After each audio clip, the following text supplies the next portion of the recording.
pahalanya akan mengalir. Yang dirobohkan sudah berhenti.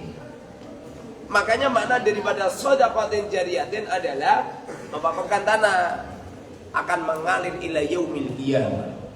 Tapi kalau mewakafkan Quran, uang dibelikan Quran, Quran kalau rusak, kalau tidak dipakai enggak dapat pahala.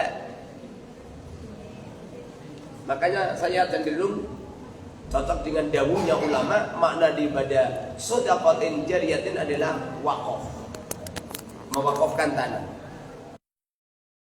Kamu itu mewakafkan tanah. Saya mewakafkan tanah banyak. Itu dibilang Sari itu tak wakafkan juga itu tanahnya.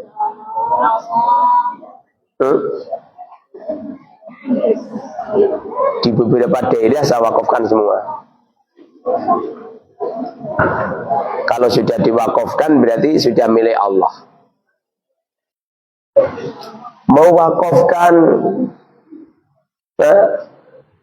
Mewakafkan kitab, mewakafkan meja kursi, mewakafkan madrasah bakari robo. Sekarang ini model-model mewakafkan uang apa yang amal jariah berupa uang. Kadang-kadang ono kota apa sedekah jariah. Kota sedekah jariah uang yang dibelanjakan habis ya. Yang benar itu ya mewakafkan tanah ini. Mewakafkan sajadah di masjid ya, sajadah hilang ya, ganjarannya mandek. Mewakafkan anak di dalam masjid, anak diwakafkan, anaknya mati hilang. Yang benar itu mewakafkan tanah.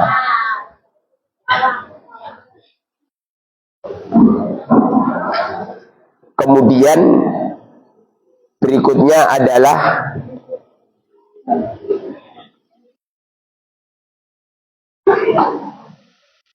au ilmin yuntafa'u bihi, punya ilmu yang dimanfaatkan.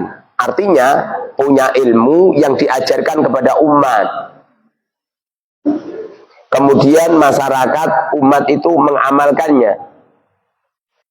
Saya setiap hari live streaming. Saya ini terbiasa saya ini. Kalau orangnya nggak cerdas, nggak mau di live streaming dia.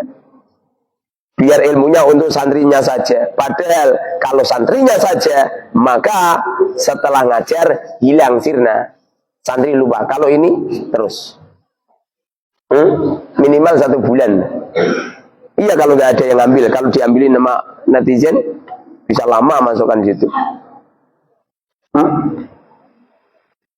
Dan orang-orang yang nonton, baik mereka menghina atau menyanjung, dua-duanya dapat keuntungan. Karena pada dasarnya orang hidup itu tidak harus disanjung dan tidak harus dihina. Dua-duanya menguntungkan. Pertemuan manusia dengan manusia lain itu dua-duanya menguntungkan. Kamu menemukan orang yang menyanjungmu, maka kamu semakin semangat ibadah. Kamu semakin punya motivasi. Ada orang yang menghinamu, kamu juga termotivasi. Gara-gara kamu dihina, dicaci maki, kamu semakin sungguh-sungguh.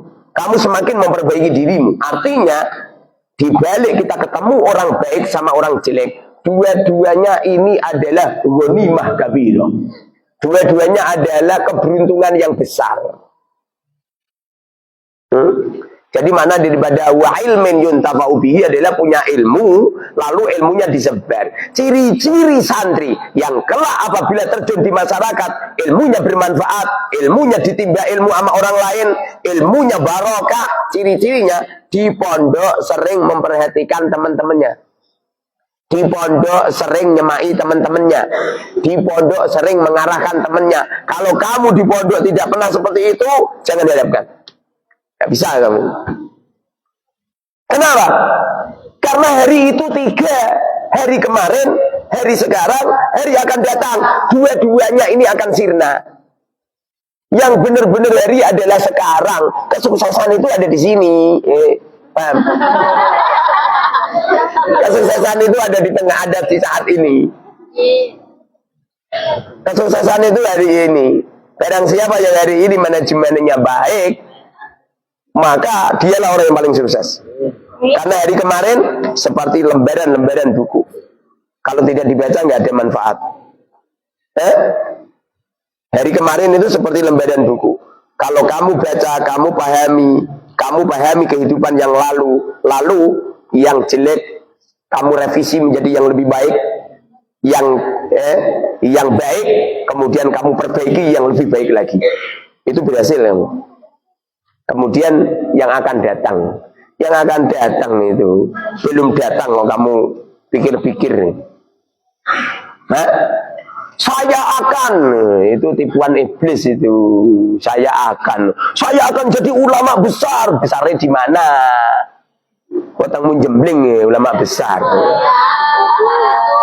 Besar ya mulai sekarang. Saya akan kaya. Kayanya di mana? Oh sekarang kamu saja nggak punya uang gitu, kaya gimana?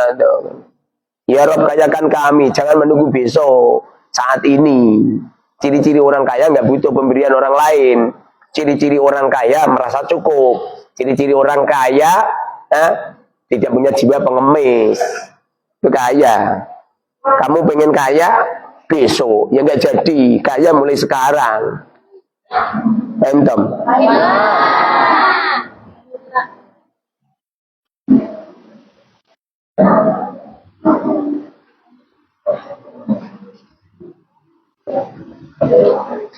Awaladin sholihin yad'u lahu, atau punya anak yang salih. Mana daripada punya anak yang salih itu adalah anaknya beragama Islam. Terus solih terus gimana? Wonge khusyuk sekarang tasbih ngono. Wonge khusyuk. Ya gitu, makna daripada solih adalah ay waladin mu'minin, ay waladin muslimin, punya anak yang agamanya Islam. Orang itu kalau punya anak dan agamanya Islam, secara otomatis yad'u lahu, mendoakan kedua orang tua. Apa yang mereka baca di waktu dia sholat? Dia akan membaca wa ala ibadillahi salihin. Assalamu alayka ayyuhan nabiyyu wa rahmatullahi wa barakatuh. Assalamu alayna, mendoakan dirinya. Wa ala ibadillahi salihin, dan kepada wa ala ibadillahi hamba-hamba Allah as-salihina yang beragama Islam.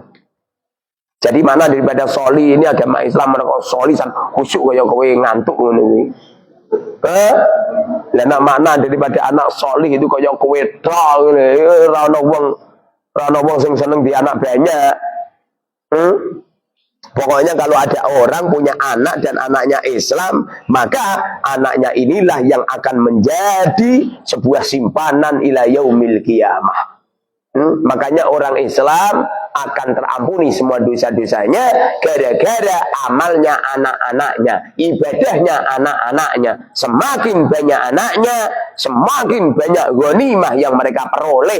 Anak kamu satu, pahala kamu satu. Anak kamu dua, pahalanya dua. Anak kamu sedikit, pahalanya sedikit. Anak kamu banyak, pahalanya banyak. Punya anak sedikit rekoso Ustaz, apalagi banyak Ustaz. Semakin rekoso kalau kamu nggak punya anak, mau keplat. Apalagi pula rekoso itu kalau sudah dijalanin itu ya selesai. Seperti kemarin Ramadan itu loh, kita rekoso, kita berat mengerjakan puasa Ramadan. Setelah selesai juga lupa, mau keplek. Begitu juga tentang anak. Beratnya anak, nguruni anak, membiayai anak. Justru sebuah kenikmatan yang dahsyat apabila kedua orang tua bekerja sungguh-sungguh, lalu ada rezeki sedikit dikirimkan ke anaknya, dibuat membiayai anaknya. Ini makna daripada keberkahan hidup. Dan keberkahan hidup itu di saat kita bekerja sungguh-sungguh, kemudian kita punya harta, kita sisihkan, kita sedekahkan ke anak kita. Bagaimana jika anak kita cuma satu? Sedekah kita cuma satu. Bagaimana dengan kalau anaknya cuma tiga? Bagaimana kalau anaknya banyak? Apalagi istrinya banyak. Luar biasa. Sesungguhnya orang yang istrinya satu, sedekahnya cuma kepada orang satu. Orang yang istrinya banyak, sedekahnya ke istri 4. Apalagi istri 4, satu istri punya anak 40 kali 4, 160 anak. Seumpama saya kaya, sore ini langsung nikah 4. Seumpamanya kaya, berhubung saya minal fuqara wal masakin, innamas shadaqatu lil fuqara wal masakin, Berhubung saya miskin, fakir ya satu. Paham? Kowe juga kayak ya Allah semoga Ustadz kaya raya. Halah bojone papat. Iya deh. Fakir. Fakir.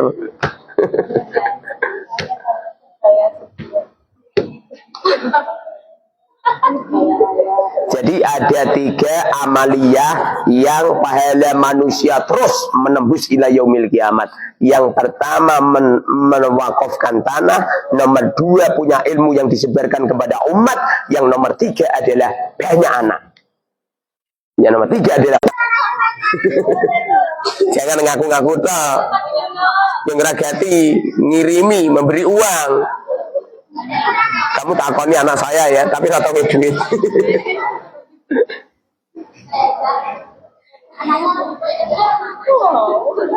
Waqala, dan Rasulullah bersabda sallallahu alaihi wasallam, man salaka tariqan yaltamis fihi ilma sahalallahu lahu tariqan ilal jannati.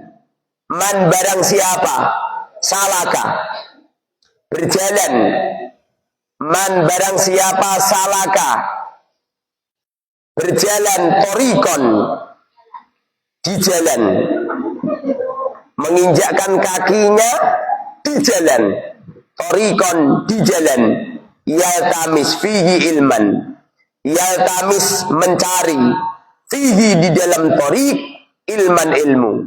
Barang siapa yang mereka berjalan menuju di majlis ilmu, tujuannya adalah menuntut ilmu, sahalallahu, sahala maka memudahkan Allahu Allah lagu baginya tariqan jalan ilal jannati ke surga.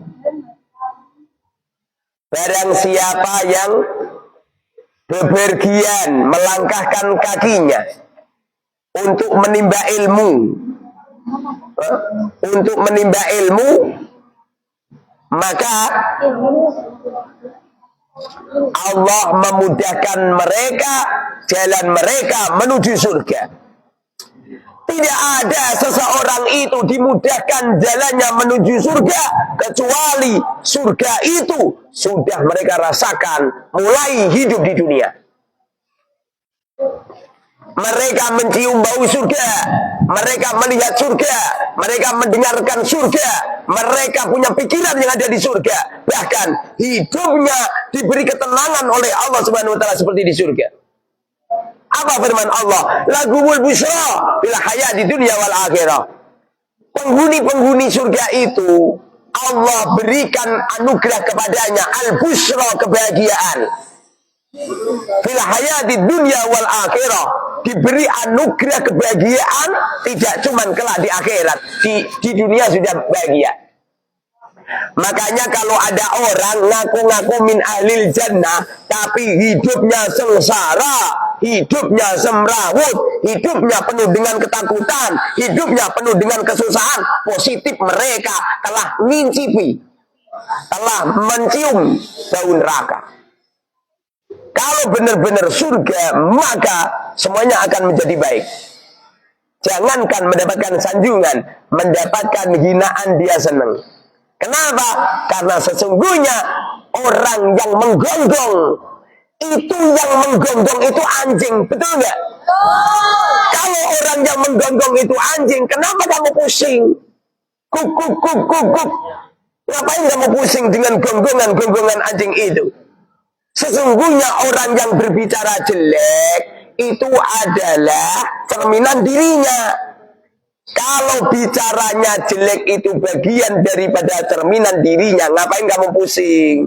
Berarti yang jelek mereka, kamu nggak usah mengklarifikasi, kamu nggak usah menanggapi. Ciri-ciri orang baik tidak pernah melakukan pembelaan di saat orang lain menghina, mencaci maki.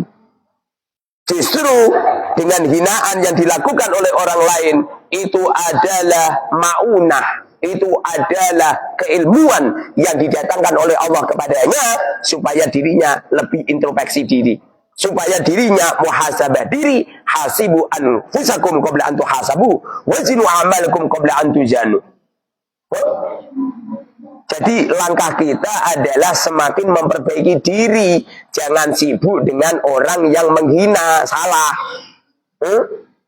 Ada orang yang berbuat baik sama kamu, memberi sesuatu sama kamu, beri hadiah.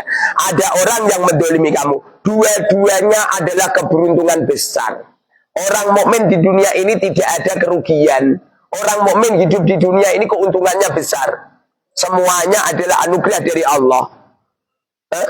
Semuanya adalah anugerah dari Allah. Tidak ada kerugian sama sekali. Artinya apabila kita ini merasa gitu loh, merasa orang yang mendolimi itu adalah menyakiti kamu, maka sesungguhnya kamu adalah minalinar.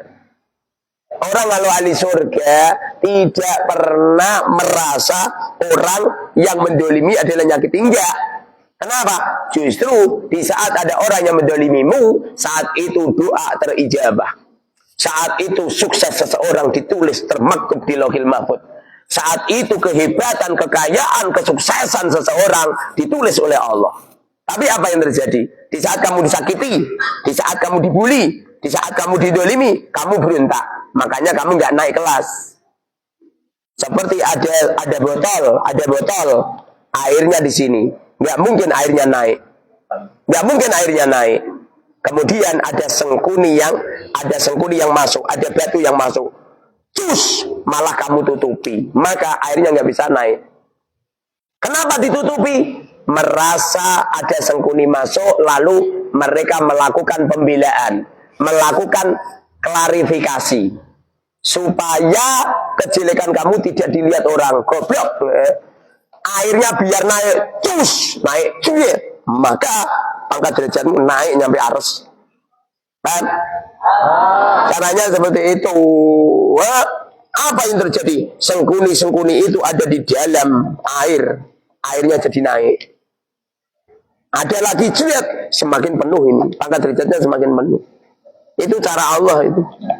Makanya Allah Subhanahu wa taala kalau mencintai kepada seorang hamba, didatangkan sengkuni-sengkuni dalam hidupnya, didatangkan orang-orang yang mendoliminya, didatangkan orang yang ngejok dalam hidupnya.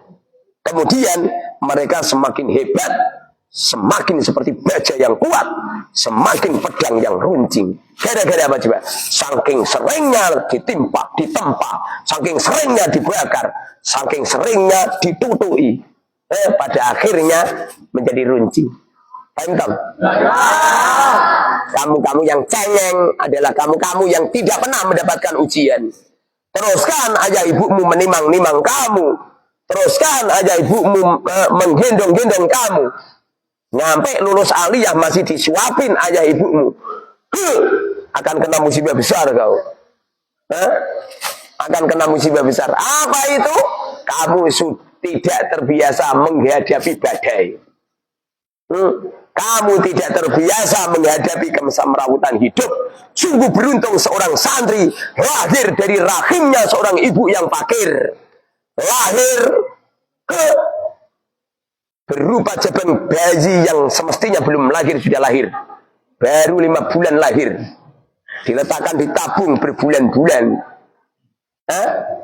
Namanya bayi prematur. Setelah itu dari kecil sukat sakit. Makannya kurang, susunya tidak pernah minum susu. Ibunya beli pampers tidak mampu, terpaksa diwanai pampers sarungnya bapaknya. Ini pendekar-pendekar hebat, Kang. Sekolah, ayah ibunya nggak mampu membelikan sepatu. Bapaknya nemu sepatu di tempat sampah, ada 2 sepatu, yang satu kuning, yang satu biru. Dipakaikan anaknya. Anaknya, Masya Allah, berangkat sekolah dengan PD-nya. Sepatuku baru. Disindir sama temennya, sepatu kok warna-warni. Apa kata dia? Ini sepatu merek 2026. Padahal olehnya nemu ayah ibu, nemu bapaknya di waktu kerja. Mongsangnya satu wajah kecil, yang satu agak bisa sedikit. Ini calon pendekar. Bajunya nyampe merah banget, jelek. Sekolah madrasah diniyah pakai kaos partai. Punyanya seperti itu. Dibuatkan tas bapaknya terbuat dari kantong kresek. Bangga dia. Berangkat sekolah, tidak pernah malu. Kadung fakir, lapo malu. Paham? Makanya tidak pernah cukup. Kalau pagi nggak ada sarapan, adanya siang. Siang saja nasinya dibagi sama kakaknya. Ini pendekar-pendekar hebat. Mondok sering telat kirimannya sedikit. Nyampe nggak kenal namanya jajan. Ini pendekar-pendekar hebat ini.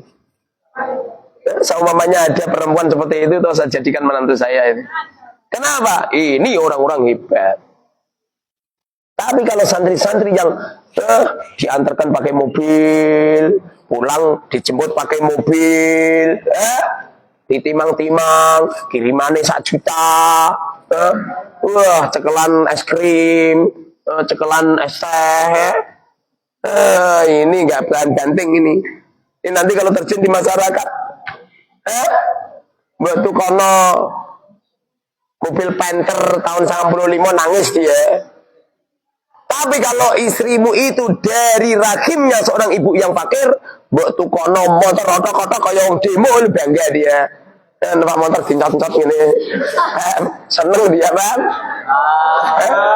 Pergi ke Kedilangu naik truk, nyegat truk, bangga dia. Di dalam bak truk ini foto selfie. Bagaimana kalau istrimu anaknya orang kaya? Nangis dia. Mas, malu-maluin naik truk. Udahlah mas, kembalikan saja saya ke orang tua saya. Saya salah hidup sama kamu. Makanya kalau kamu nikah itu cari wanita-wanita yang minal fuqara wal masakin. Kenapa? Anake wong fakir rata-rata rapat laku. Sing laris manis dan anake orang kaya. Makanya sing perlu dipromosikan ya sing anake wong fakir. Iya tuh. Itu hebatnya ulama-ulama dahulu. Lah anake orang kaya ya. Yang ini coba jana yang anake jenderal rangas jengkol. Tuh Safira, anake gubernur Palembang.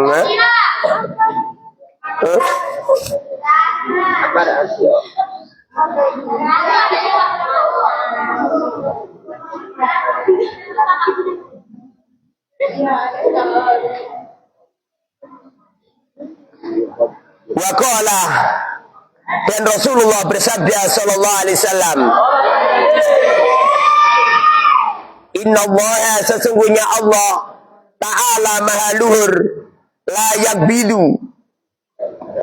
bidu tidak mencabut al-ilma ilmu intizaan dengan cabutan, yantazi'u mencabut, Allah mencabut pada ilmu minal ibadi dari beberapa hamba. Allah itu kalau mencabut ilmu, bukannya ilmu yang ada di dada para ulama itu kemudian melayang-layang terbang, itu enggak. Walakin yakbidu, tetapi Allah mencabut al-ilma ilmu biqabdil ulama'i dengan wafatnya para ulama. Biqabdil ulama'i dengan wafatnya para ulama. Allah kalau pengen mencabut ilmu seseorang, maka diwafatkan para ulama. Sehingga yang tersisa adalah ulama-ulama ulama-ulama jelek, ulama-ulama yang batu hubud dunia, ulama-ulama yang pembicaraannya tidak cocok dengan amaliyahnya.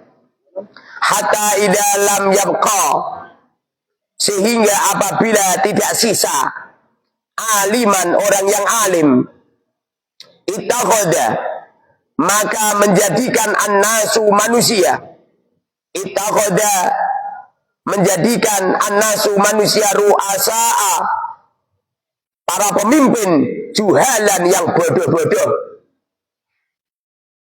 Setelah tidak tersisa sama sekali para ulama itu sudah wafat, kemudian manusia-manusia itu mengangkat pimpinan-pimpinan yang bodoh, pimpinan-pimpinan yang tidak ar-rasikhuna fil ilm, pimpinan-pimpinan yang tidak pakai keilmuannya, yang mulutnya dengan